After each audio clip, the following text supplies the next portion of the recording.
ជប់មិញខ្ញុំគេងសបានរីករាយសប្បាយអស្ចារ្យតើលេងស៊ីចាយហឺហាទៅរោដែរឡើរួចឆ្លងទៅតិចសាំងត្រឡប់ទៅអូរីកាអូ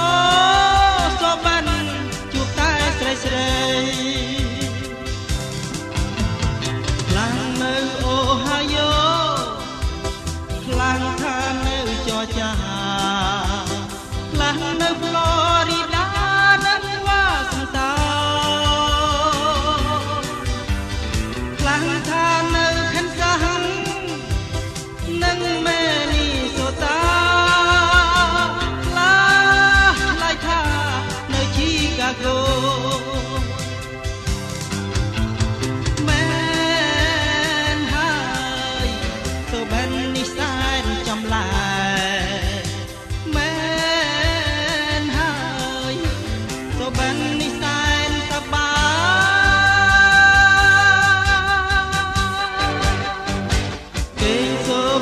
មួយយក